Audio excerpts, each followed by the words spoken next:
Live from New York City, it's the Gary Null Show. And now, your host, Gary Null. Hi, everyone. I'm Gary Null. Once again, we're here to share the latest on health and healing, how to live a longer, happier, and healthier life. Everything I'm sharing with you comes from peer-reviewed journals and from the National Library of Medicine, which is the official repository for all the so-called best science. Whenever I'm using an example from my past, my own clinical experience of working with tens of thousands of individuals, conducting over 56 clinical studies, and all the other things I've done, I'll incorporate that as well. But we start with the latest on something we should all be concerned about of all ages, and that is tumors. Now, our body is constantly producing cancer cells. However, when we're young and healthy, the body has a way of stimulating the natural protective mechanisms inside the body to attack and engulf and enzymatically dissolve these cancer cells so they never get large enough to form a tumor. In fact, you might have cancer producing in your body for 20 to 30 years before it's large enough to actually be measurable. So always assume, without any doubt, that you are susceptible. We're all susceptible to cancers, not just internally, but also on our skin. I'm one of the best examples of that. If you look back at, go to GaryNull.com and look at photos, I've tried, and I thought about this a long time ago when I was 18 years old. I thought, what if I simply took a picture of myself every 5 years so I could see how we age? And the reason I did that was because at that time, there was no YMCA in my town. It had closed. And so a bunch of us got together. And we got a garage, just a regular garage, and we filled it with weights. We weren't bodybuilding. We were weightlifting, powerlifting. And that's where we'd go after school, and at least about 7 of us. But then I asked a simple question one day. I said, how will all this exercising affect us as we age? Nobody had an answer. And I thought, well, wouldn't it be interesting if we can show that by exercising, keeping ourselves fit, that we didn't get to look like our brothers and sisters and parents at, let's say, 30, 40, and certainly 50. When I was growing up as a baby boomer, you were considered middle-aged at the age of 30 to 35. And from then on, nobody expected a whole lot from you. Certainly didn't expect you to be exercising and keeping yourself fit. We overate as a society, my family in particular, and we didn't exercise. But as teenagers, yes. And as if we went to college and exercise, yes, but after that, no. And so I looked at all my aunts and uncles, and I had a lot. I had a big family on my mother and father's side. And one of them was overweight, but all the rest were relatively trim, but they all smoked. They all drank. None of them had a good diet. They were all nice people. I loved them. But I always thought, surely they could do more. And I didn't know anything about nutrition. I was functionally illiterate in health at that time, but I was athletic and I was a vegetarian. And so I noticed how they all made fun and mocked what I was doing. And then I went to powerlifting. I was up to 236 pounds, all muscle. I mean, real strong.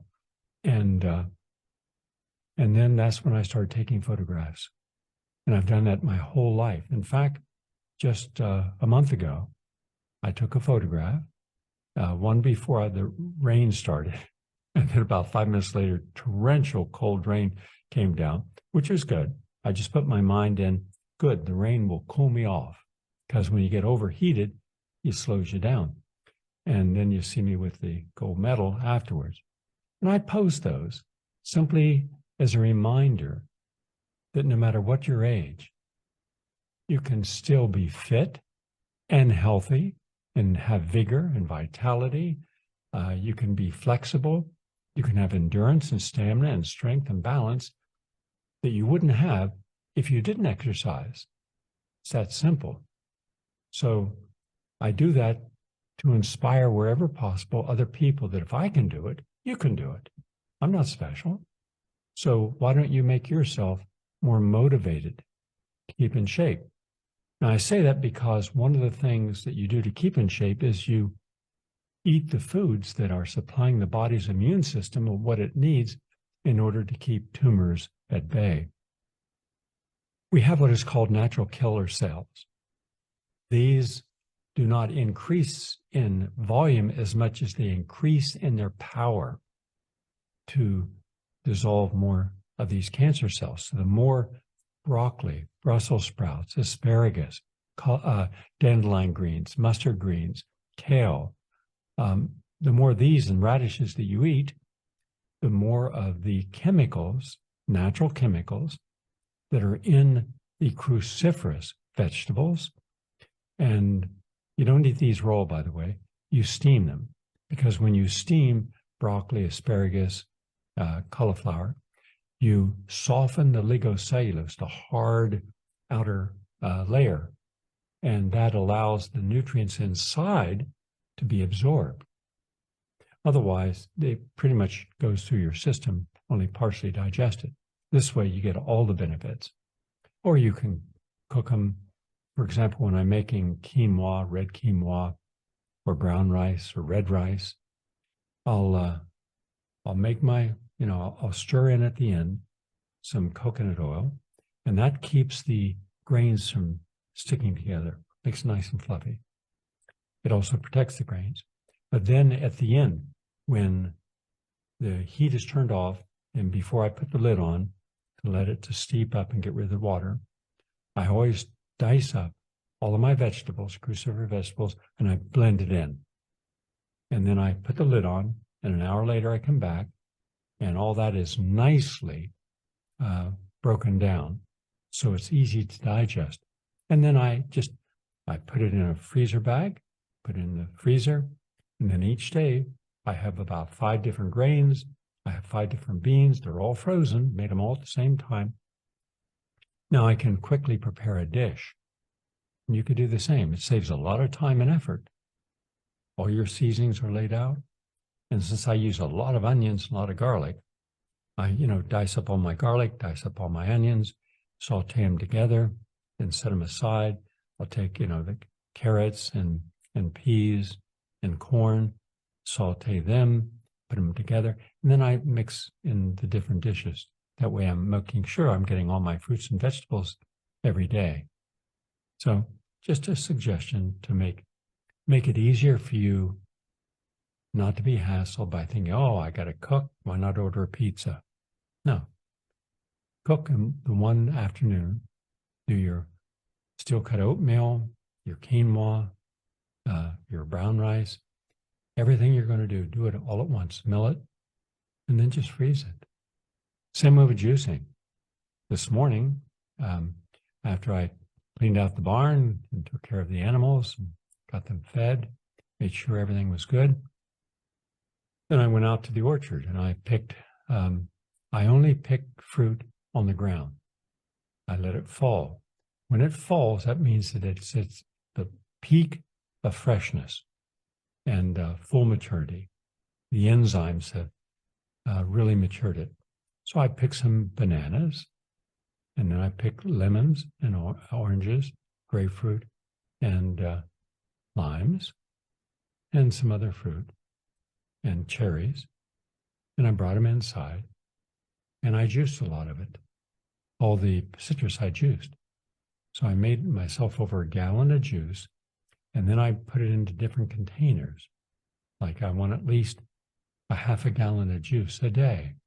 So now it's all there. I juiced celery, did it all at once. Maybe it took me from beginning to end, half hour. But now I have juice for a whole week. Just a suggestion. In any case, getting back to the point, there's a study from Montclair State College that talks about turmeric, Turmeric, Now, turmeric is one of the most commonly and popular used herbs in the world. It is the basis of almost all the curries used in India and other countries in East and Southeast Asia. But inside that turmeric is something very important. It is the most powerful ingredient in the whole plant, and it's called curcumin. Curcumin has thousands upon thousands of studies on PubMed in the peer-reviewed literature, and that doesn't even include everything that's in traditional Chinese medicine and Ayurvedic medicine. And it heals, it turns off inflammation, it helps prevent cancer, it helps your heart. I mean, you name it, it's doing something good in your body every time you take it. Now, you can take it in supplement form, maybe 1,000 milligrams, or you can take it this way. And what they found in turmeric is its ability to seek out and destroy cancer stem cells. And those cancer stem cells are the source of all tumors. So when you're eating a healthy diet, when you're taking in anti-inflammatory nutrients, when you're taking in ginger and starting the day with lemon and green apple and ginger juice, slightly alkalizing, watch the pain turn off in your joints, your knees, your ankles, your elbows, your back, your neck. It's magnificent. It also rebalances the homeostasis in the body between acid and alkaline. And then you start your day. But if you put turmeric in there also, then you're helping the body fight those tumors, especially the stem cells. You see, when a surgeon excises a tumor, which is frequently necessary, and I certainly support that, if they don't get it all, if they don't get the stem cell, it's going to grow back. And what if it's metastasized and you have stem cells metastasizing throughout the body? So you have to get something in your body that will help wherever those cancer cells are going. Turmeric does that. Curcumin super does that. Remember, turmeric is great, but even more powerful than turmeric is the curcumin component of it. So take turmeric, but also take curcumin. And by the way, if you've eaten turmeric without being aware of it, it's immensely popular. It's that unique flavor to the curries, but also it has enormous health benefits. And it's a natural remedy for cancer. Although the anti-cancer potential of turmeric is not new, a recent study published in Cancer Letters further proved the importance of this golden spice in understanding and relieving cancer. A team of American researchers evaluated the ability of curcumin with its polyphenol in turmeric to target cancer stem cells that are assumed to be the primary cause of cancer tumor formation and malignancy. Now, unlike conventional cancer models used in previous studies, the cancer stem cell model suggests that only a small population of cancer cells drives the initiation, maintenance, and growth of tumors. These stem cells regularly undergo renewal and differentiation into other cancer cells, which no longer have the ability to regenerate themselves. Therefore, in this model, cancer stem cells that are not killed by treatments lead to the formation of more invasive and treatment-resistant tumors. In this study, the researchers found that curcumin, C-U-R-C-U-M-I-N, that's the active ingredient in turmeric, is more effective in eradicating cancer since, unlike conventional treatments, this polyphenol, natural non-toxic, also targets cancer stem cells. It can do so through various mechanisms of actions, which include regulation of cancer stem cells renewal pathway.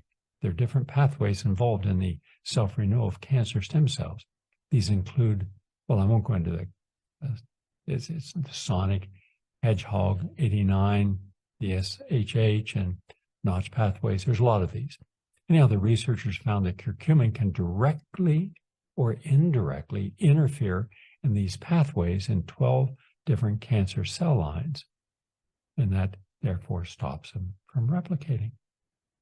Now, to finish off what I was saying, so here we are, and we didn't know anything about skin cancer. So we'd work out in the gym, but then we'd also go out and, it's hot weather, and we go out to the track at the high school and work out just in gym shorts and, sneakers, but no shirt. And then when I finally left the city and I came to New York, I'd do some long runs, again, without a shirt. And then nothing, never got a sunburn. I never got a tan. I was always taking vitamin C, which helps neutralize that.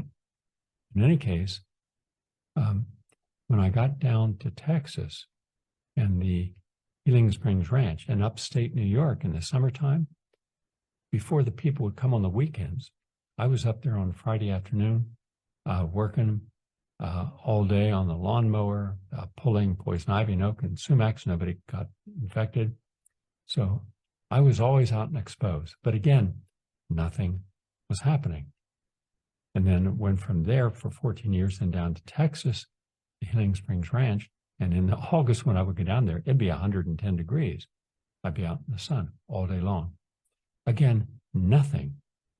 Until one day, decades later, I find that, gee whiz, I've got some brown spots around. So I went to a skin doctor, dermatologist, and he said, these are important to get rid of because they could lead to cancer. Okay. So he just, froze them off. And that was that. But it was a lesson. So now twice a year, I go in and I get my skin checked completely. No cancer, no problem. But I wish I'd learned that lesson a long time ago, and I didn't. So I hope that you're all getting your blood workup done twice a year and check for your hormones, check for your thyroid gland. Also check your vitamin and mineral levels to make sure you're not under potentized, that you are fully what you need, like vitamin D3, with vitamin K, etc. Make sure you've got enough calcium, magnesium, and other nutrients to form strong, healthy bones. Make sure your hormones are in balance. You don't have an estrogen imbalance or testosterone imbalance or progesterone imbalance. Inexpensive test, easy to do, and not expensive. But you need to know this. The older you get, the more can go wrong in your body if you haven't done things right earlier. So anyhow, just a suggestion. Also, chiropractic spinal manipulations associated with reduction in lower back surgery. This University Hospital Cleveland Medical Center. So a recent study from the University Hospital, the Connor Whole Health Center, has found that adults who initially visit a chiropractor to receive spinal manipulation for low back pain caused by disc herniation, which leads to sciatica, are less likely to undergo disc surgery over the subsequent 2 years. This was published in the British Medical Journal Open. So that's important. So I hope that you're doing two things preventatively. Once a month, seeing a chiropractor, and once a month, seeing an acupuncturist, even if you have nothing wrong with you, because these can help keep you finely tuned. Also, from the Northwestern Medical Center and the University of Denver, high-intensity exercise delays Parkinson's. That's correct. When you're exercising, let's say you're power walking, and you're going at a 16-minute pace, moderate, then on a track. Then for the next 2 laps, go fast as you can. If you're doing sit-ups and you're doing them slowly, then for 30 seconds, 60 seconds, do them fast. Doing curls, same way. Do them slow and then fast. That high-intensity exercise 3 times a week is safe for individuals with early-stage Parkinson's disease and decreases worsening of motor symptoms, according to a new phase 2 multi-site trial led by Northwestern Medicine and University of Denver scientists. And this is the first time scientists have tested the effects of high-intensity exercise on patients with Parkinson's disease. the second most common neurodegenerative disorder, and the most common movement disorder affecting more than, well, we don't know how many people it affects, but it's far more than 1 million Americans. And there are safe and effective alternative approaches to these conditions. Now, finally, one last study, and this is from the University of Surrey, which is in the United Kingdom. And this was published in the peer-reviewed Journal of Cognitive, Affective, and Behavioral Neuroscience.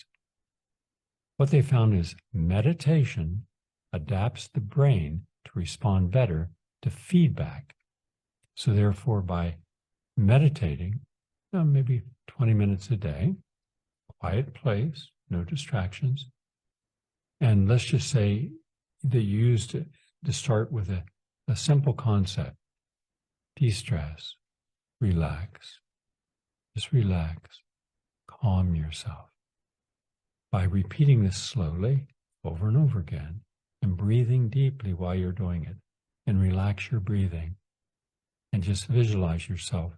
Close your eyes and say, I'm going to calm myself whenever I face a crisis. I will look at it as just information, and then I'll decide what is the appropriate response. Well, you keep doing this every day. What's going to happen is the meditation will adapt the brain to respond to feedback that's external. So let's just say you're in traffic and someone pulls in front of you. And instead of getting angry, you simply say, it's okay. You can say, look, he didn't wake up this morning to come out here and intentionally decide, I'm going to pull in front of Gary Null and make him angry. It's just one of the things that happen in life. And life happens, and how we can flow with that then measures the quality of our day. We have too much anger today. We have too much rage.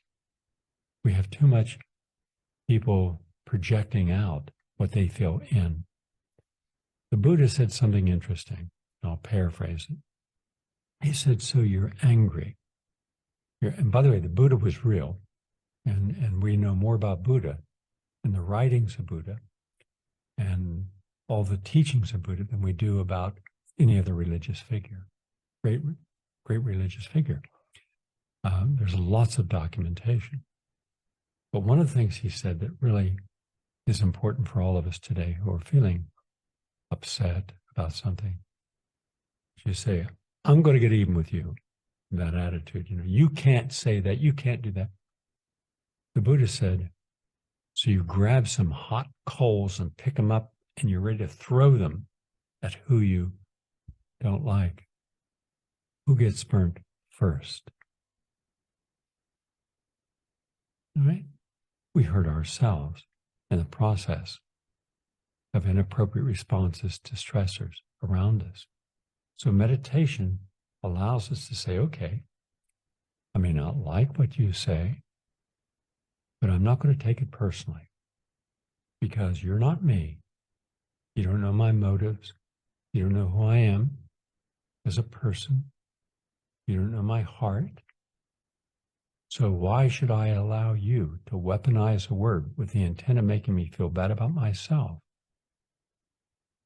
I don't give you that right. So you can think anything you want of me, but it's what I think of myself. It gets me through my day. So just keeping calm in the face of a crisis can make all the difference in the world.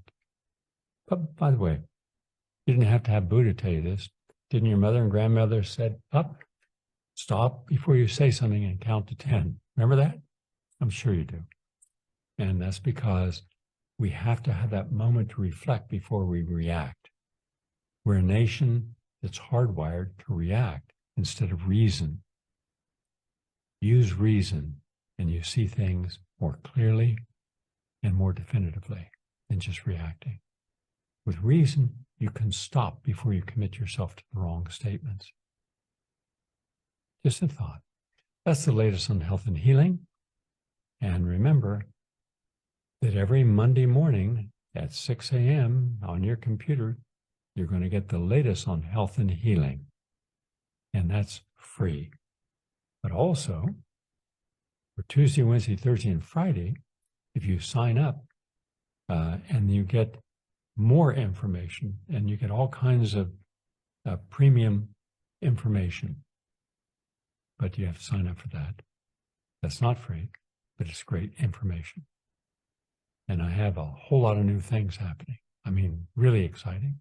I'll be announcing a new book tomorrow, brand new. Just got it in from the publisher.